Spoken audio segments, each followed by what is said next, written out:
Hello, my fam. It is Perez, and I am so relieved to be making it through the other side. This last week has been so hard, and so was the week before that, and so was the week before that. But I am smiling, and it is a genuine smile, and I am feeling so much better for many reasons. Even though it's been a very hard week since I last shared with you all how things are going with my life, with the kids. I feel like I can breathe. The main reason why things are starting to be better, feel better, look better, the main reason is because I am catching up on sleep finally. I am able to breathe. And it's invaluable, really. Like, it just makes such a difference. I know, cheesy as that sounds, but while I wanted to get sleep last week, I just did not have the time. Every day, I felt like it was impossible to catch up. Like, constantly feeling like a dog in water, treading, trying not to drown. And you may be asking also why I've got this on my head. Well, it's because I've got a major makeover. I went to Adriano, Beverly Hills, and I got a new cut and a color, which you can see in yesterday's video that I uploaded. So the reveal already happened. If you missed it, check it out in yesterday's video. And that helped me too. It's a new me. And I'm so thankful. And I'm so thankful that I had a wonderful session with my therapist who just reminded me to be compassionate with myself, to allow myself to do whatever I need to do to self-soothe, and just reminding me that it's only temporary. So if I'm gonna enjoy all of the Cheez-Its, that's what I'm gonna do. If I'm going to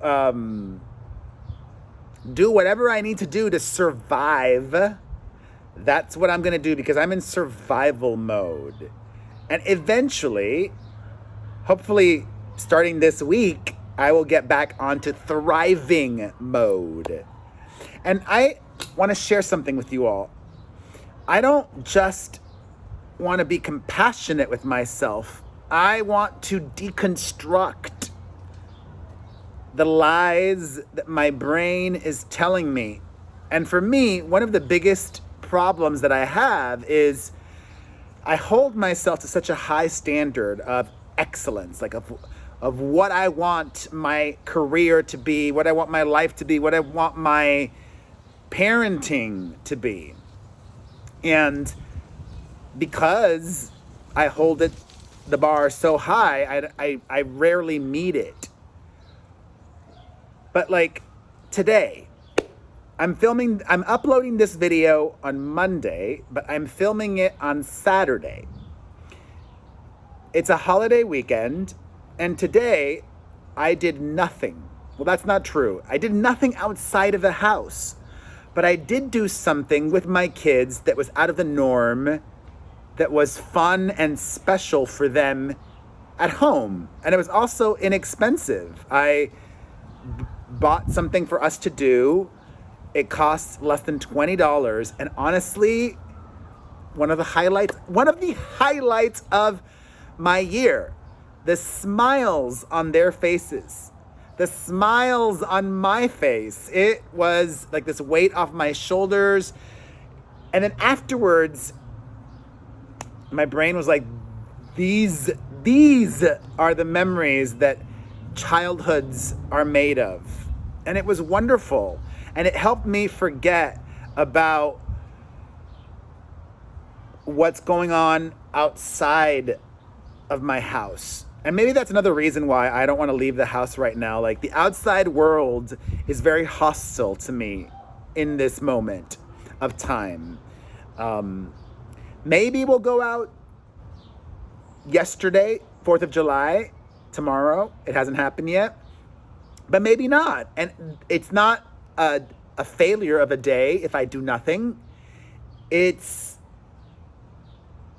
what I want to do. And my kids are still happy, and I will find things for them to do tomorrow to make them happy. Because of everything that went down the week of Britney's court appearance, and because of my own doing, because of me doing all of that press, I am in the zeitgeist. I am a topic of conversation again in a major way. And because of that,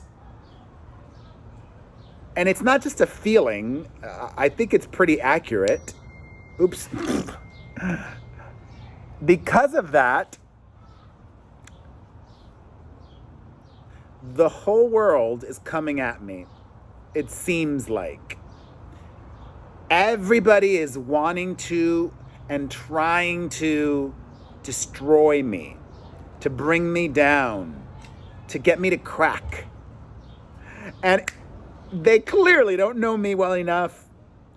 I'm Perez Hilton. I've been doing this for 17 years. I'm gonna be here when all the other influencers are gone, because I have an insane, unhealthy work ethic, and I still genuinely love what I do. You could try to tear me down, but you won't. You won't. I am indestructible. I'm human. Like I said last week, all of this is draining. It's exhausting. I've been holding tension here. I've been holding tension in my throat for many days. It's like, I haven't been sick. It's just like the tension is right here. And it's like, But, even when I've been doing like silly, not even silly, even when I've done positive things, I've gotten negative responses to my positivity. Let me give you some examples. I tweeted something about Miley Cyrus. Let me read you this quote of mine. I tweeted after watching many clips from Miley Cyrus's Pride special.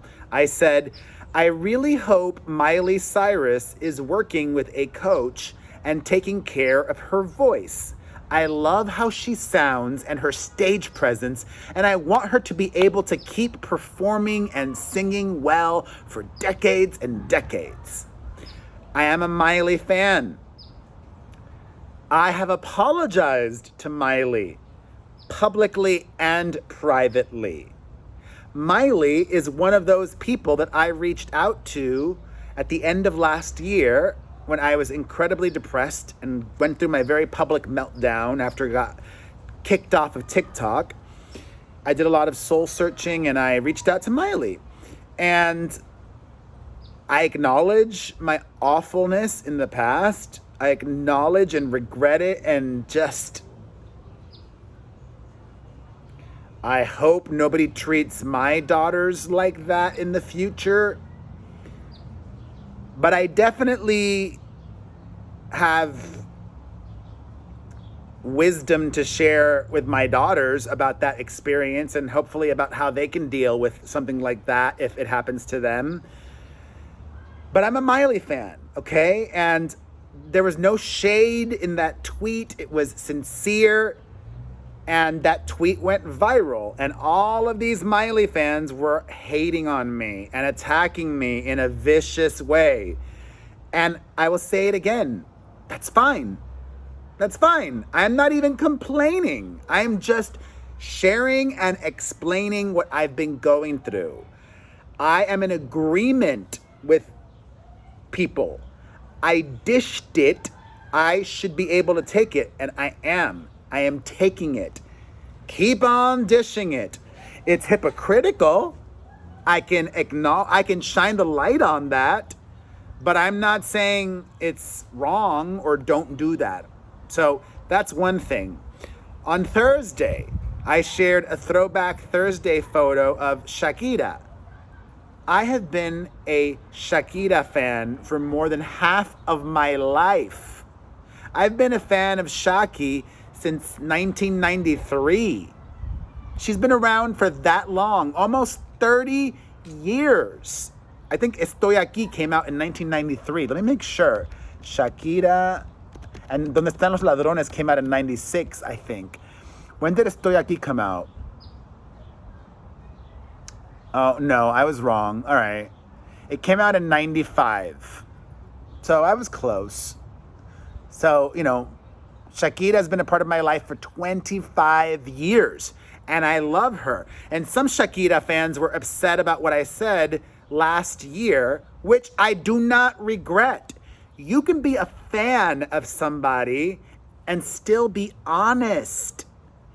I said when it was announced that J-Lo and Shakira were going to do the Super Bowl together that I was disappointed because that just meant they were each going to have a shorter amount of time to do their songs. That it was probably going to have to be medleys, and I would have rather, because the Super Bowl is only like 13 minutes each. I would have rather they each done it alone, and I was honest and objective. It felt like it was J-Lo's moment then, and I would have thought and suggested that J-Lo do it by herself just because she's more relevant to a U.S. audience. And then I would have loved for Shakira to do it as well. I love Shakira, but she's way more relevant to an international audience and to a Latino audience than she is to mainstream Anglo-America. J-Lo is more relevant. That's not a diss, that's just my honest observation and what I think is true. But I worship Shakira. Or I think it was also Thursday. Was it also Thursday? It was Canada Day. And I thought, I love Canada. I've been to Canada 15 times, close to 20 times. I lost count. I've been all over Canada as well, mainly Toronto, but I've been to Toronto a bunch, and I've been to some other parts briefly. I haven't been to the west coast of Canada. I really, really want to go to Vancouver, but Canadians have always been so kind to me, and one of my earliest supporters. I feel like I got more love and appreciation and support from Canada than I did the United States at the beginning of my career. I remember calling in when it was the phone to MOD, Much on Demand, and I would do that every week, and I would speak to Leah Miller, and I thought I would make a silly Canada Day video just celebrating Canada, and I got a lot of negative feedback from that because of the awfulness that happened many years ago in Canada that we found out about recently with the bodies and graves, unmarked graves that were discovered of the indigenous population that went to those children that went to those residential schools in Canada. A story that I've shared. I don't live in Canada. I didn't know if Canada Day was canceled, but it wasn't my intention to be mean or rude or disrespectful. And you could still celebrate Canadians in Canada while acknowledging the awfulness that happened. So all of that happened, and it toughened me up, and it led me to where I'm at today, which is celebrating the small things. Like that video that I shared a couple of days ago it was 1,000% real. my son came into my room and he saw that I was eating all the leftover Easter candy. He ran to get his sister, and I'm like, I know what's about to go down. So I just started recording. Then that's when you guys saw. They both came in together, and Mia started acting very dramatic, how she is, and crying with the open mouth. But that was hilarious to me, and one of the funniest moments of the year. And my kids were letting me have it the next day as well. They were really guilting me. Oh my God. But it was so funny, and I'm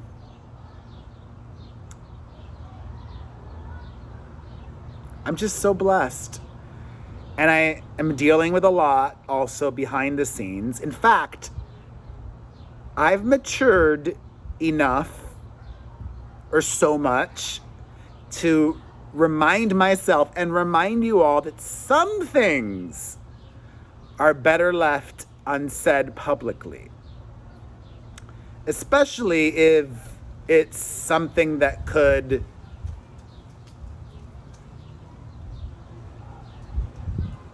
cost me in really meaningful ways, like hurt this or hurt that, or damage this or damage that, or make that more difficult or whatever. So I'm dealing with some really frustrating, angry, just awful things, major headaches, professionally and personally. Still dealing with my 3-year-old that is being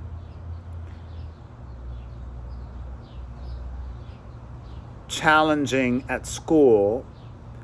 But we had a pretty good week last week. And actually, on Saturday, I shared a video on my family channel of my 3-year-old having a meltdown.